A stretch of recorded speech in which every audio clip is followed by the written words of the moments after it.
कोई inclined plane है,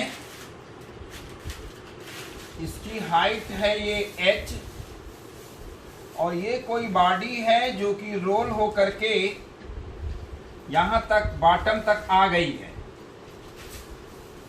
तो सबसे पहले हमें जो निकालना है वो ये निकालना है व्हाट विल बी वेलोसिटी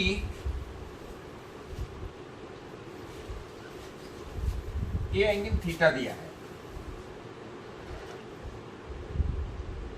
तो final velocity of a rolling body on an inclined plane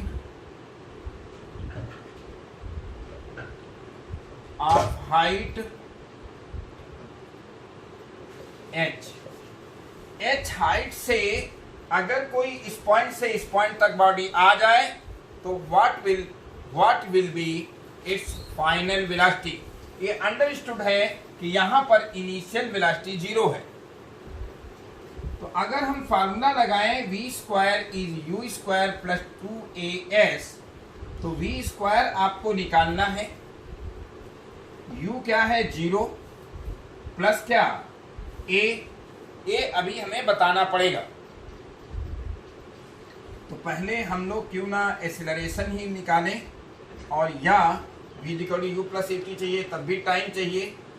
और तो सबसे पहले हमें एक्सीलरेशन निकालना पड़ेगा, तब वेलोसिटी आ पाएगी। तो सबसे पहले मैं कर देता हूं एक्सीलरेशन, उसके बाद ही कुछ हो पाएगा। Acceleration of a body rolling on an inclined plane। तो इसमें फार्मूला लगाएंगे कि ये डिस्टेंस अगर हम लोग s मान लें तो हमें यहां ये देखना है कि इस पॉइंट से इस पॉइंट तक आने में एक्सीलरेशन क्या होगा। और एक्सीलरेशन में आपके पास 3 फार्मूले हैं, v square is u square plus 2as, और उसके बाद फिर आपको निकालना है v equal to u plus at, और फिर उसके बाद आपको v equal to u plus at। तो जो हम वेलोसिटी का एक्सप्रेशन पहले निकाल रहे थे वो फिर हमें निकालना ही पड़ेगा। तो उसको हम कर लेंगे कंजर्वेशन ऑफ एनर्जी से। अंडर ग्रेविटेशनल फोर्स मूव कर रहा है और रोलिंग फ्रिक्शन जो होता है कंजर्वेटिव है, इसलिए there will be no loss of the energy. तो पहले यहां कर लेते हैं क्या, velocity of a body which velocity of a rolling body, क्या velocity of a rolling body which starts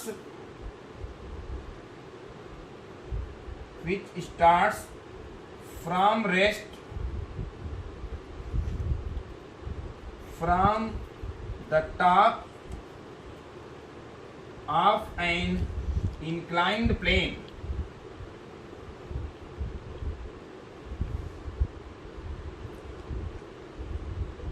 of height h। तो total energy at the bottom will be equal to total energy at height h। यानी इस h height पर जितनी energy होगी उतनी ही energy जब ये बॉटम पे पहुंचेगा तब होगी। तो टोटल लेकिन बॉटम में इसके पास ट्रांसलेटरी काइनेटिक एनर्जी होगी half M V square, rotatory kinetic energy होगी half I omega square, and this will be, और यहां पर पोटेंशियल एनर्जी क्या होगी? जीरो, क्योंकि बॉटम पे पोटेंशियल एनर्जी आर्बिट्रेरी है। यहां हम मान रहे हैं कि पोटेंशियल एनर्जी जीरो है, लेकिन जब h हाइट पर था तो इसके पास काइनेटिक एनर्जी जीरो थी, चाहे वो ट्रांसलेटरी हो या रोटेटरी हो, लेकिन पोटेंशियल एनर्जी थी mgh। और इसको अगर हम सॉल्व करें, half M V square plus half I को डाल देंगे एम के स्क्वायर और v को डाल देंगे, ओमेगा को डाल देंगे v square by R square, and this will be mgh। तो यहां से जो वेलोसिटी का एक्सप्रेशन आ रहा है, आप देख सकते हैं m तीनों में है, कैंसिल हो जाएगा। तो इसमें v स्क्वायर अगर हम लोग कॉमन ले लें, 2 को उधर मल्टीप्लाई कर लें, तो ये आ जाएगा v square 1 plus K square by R square, and this will be nothing but 2gh। तो v विल बी क्या?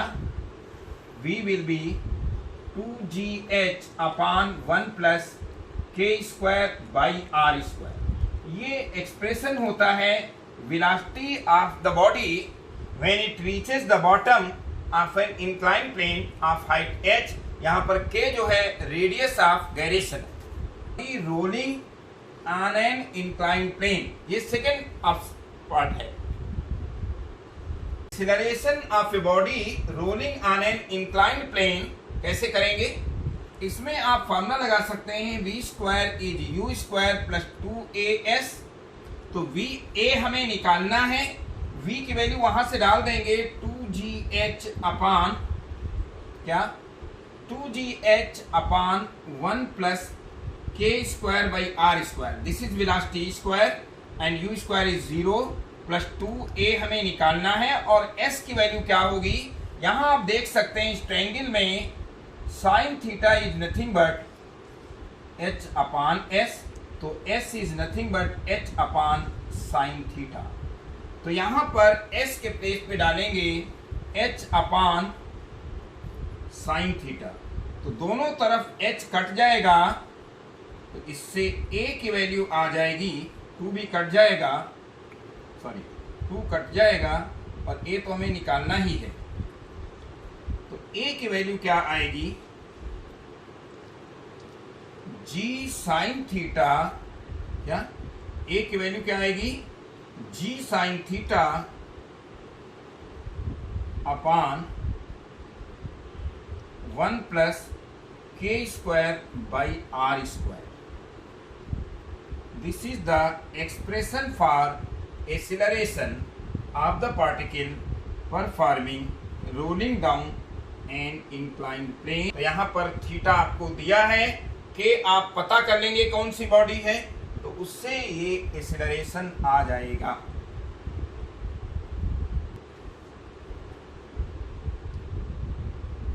Time taken by a body, क्या? Time taken by a body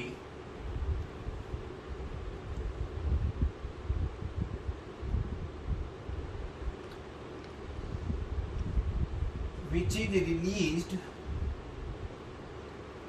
time taken by a rolling body।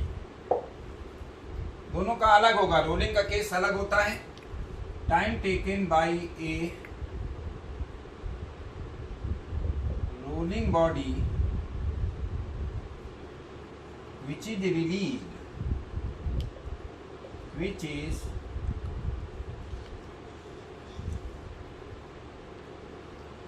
released from rest। Time taken by a rolling body which is released from rest from the top of an inclined plane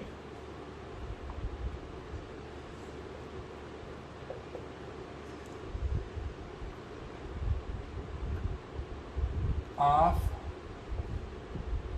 height h, of height h। तो अगर h height से ये body roll करती हुई आ रही है तो इसको बॉटम तक पहुंचने में कितना टाइम लगेगा ये हमें निकालना है। तो आप ये फॉर्मूला लगा सकते हैं, h इज इक्वल टू क्या, बल्कि s इज इक्वल टू क्या, ut plus half A T square. तो यहाँ s की वैल्यू क्या होगी, अभी निकाला गया था कि साइन थीटा जो है वो है h अपान s। तो इससे s की वैल्यू आ जाएगी h अपान क्या, साइन थीटा। तो s की वैल्यू जो ये डिस्टेंस है जो कवर कर रहा है, इसकी जगह लिखेंगे आप h upon sine theta U 0 into T plus half A. की वैल्यू अभी हम लोगों ने निकाला था क्या, के स्क्वायर बाई आर स्क्वायर और इंटू क्या, टी स्क्वायर। तो आप देख लीजिए यहाँ पर क्या कुछ कैंसिल हो जा सकता है। तो इससे टी स्क्वायर की वैल्यू जो आएगी, टी स्क्वायर की जो वैल्यू आएगी, टी स्क्वायर की वैल्यू आ जाएगी 2, फिर क्या 2 h into 1 plus K square by R square upon हो जाएगा क्या, वैसे यूजुअली h हाइट पर डालें तो t की वैल्यू अंडर 2h अपान g होता है। यहाँ क्या होगा 2h into 1 plus K square by R square और अपान हो जाएगा क्या, g के प्लेस पे g sine theta, sine square theta कह सकते हैं। तो इससे t की वैल्यू आ जाएगी 1 अपान साइन थीटा, क्या आ जाएगा 1 upon sine theta under root 2h 1 plus K square by R square upon g। This is the expression for time taken by the body to reach the ground. के बाद जो है next जो हम लोग करेंगे तो उसमें एक न्यूमेरिकल ही करा देता हूं। Next, a cylinder of mass m, a cylinder of mass m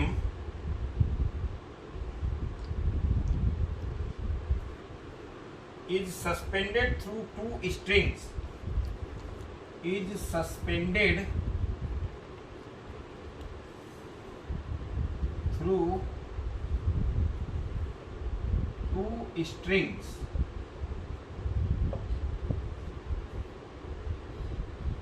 wrapped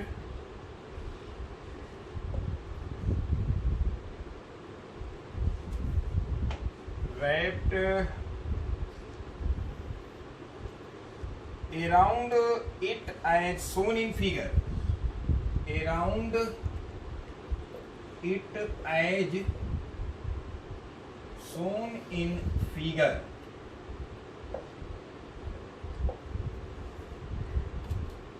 Find tension in the string, find tension in the string, find tension in the string and the speed of the cylinder, find tension in the string and speed of cylinder when it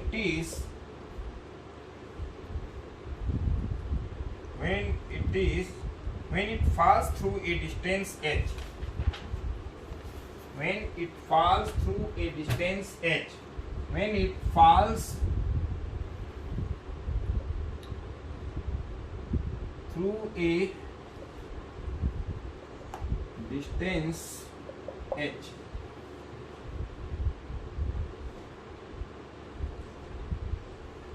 तो question आपको समझ में आया है कि ये इस तरह से कोई दो स्ट्रिंग हैं और यहां से ये कोई सिलेंडर है। सिलेंडर आप सॉलिड सिलेंडर लेना, क्योंकि दोनों का मोमेंट ऑफ इनर्शिया अलग अलग होता है। और इस सॉलिड सिलेंडर पर इस तरह से ये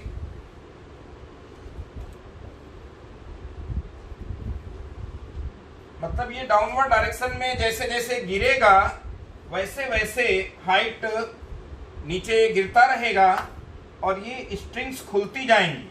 आपको इसमें जो ये टेंशन है T निकालना है, और साथ साथ में कि जब ये H डिस्टेंस गिर जाएगा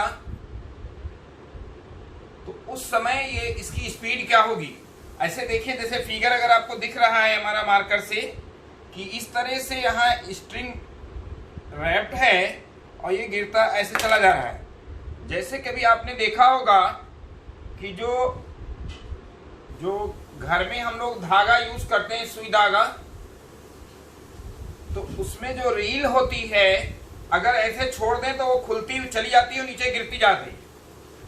लेकिन यहाँ 2 पॉइंट पर वो समझ लीजिए रील गिर रही है। रील की जगह सिलेंडर है, वो भी solid cylinder, moment of inertia 1/2 mr² होगा। सॉलिड सिलेंडर का 1/2 mr² होता है, हालो सिलेंडर का mr² होता है। कि इसका वेट mg नीचे होगा, तो जो नेट फोर्स होगा क्या, mg minus 2t and this is equal to ma। एक इक्वेशन होगी mg डाउनवर्ड फोर्स और ऊपर 2t, mg minus 2t is ma। m is mass of the cylinder. ये तो ट्रांसलेटिव मोशन की मतलब है, और रोटेटरी मोशन के लिए tau is equal to I alpha, F is equal to M A का रोटेटरी एनालॉग। पहले हमने ट्रांसलेटरी इक्वेशन में F is equal to M A लिया है, एफ माने resultant force M G minus 2t, और उसके बाद tau is equal to I alpha, ये रोटेटरी मोशन की कंडीशन है। तो टार्क जो होगा वो 2t इंटू आर होगा। यहां पर याद रखिएगा बेटा कि 2t, यहां दोनों टेंशन एक ही डायरेक्शन में है, और I जो है मोमेंट ऑफ इनर्शिया है, और इसका हो जाएगा 1/2 mr², अल्फा की जगह a/r। तो एक r इससे कैंसिल हो जाएगा, एक r ये कट जाएगा, तो इससे आ जाएगा 2t will be equal to 1/2 m into a, second condition. और एडिंग 1 and 2, क्या एडिंग 1 and 2, 2t कट जाएगा, इधर आएगा mg and this will B ma और प्लस ma/2। तो mg will be 3ma/2, m cancel हो जाएगा, तो यहां से a जो आएगा वो 2g/3 हो जाएगा। अब टेंशन अगर निकालना है तो from to 2 into t will be nothing but 1/2 m into a is 2g/3। वो कट जाएगा, तो इससे टेंशन जो आ रहा है वो आएगा क्या, mg/6। तो टेंशन आ जाएगा mg/6। और उन्होंने कहा है h हाइट जब नीचे गिर जाएगा, स्टार्टिंग में इनिशियल वेलोसिटी 0 होगी, तो इसकी वेलोसिटी क्या होगी, तो v² is u² plus 2as। तो v हमें निकालना है, इनिशियल वेलोसिटी 0 प्लस 2a की जगह 2g/3, और ये क्या हो जाएगा h। तो इससे स्पीड जो आएगी v √4gh/3 हो जाएगा।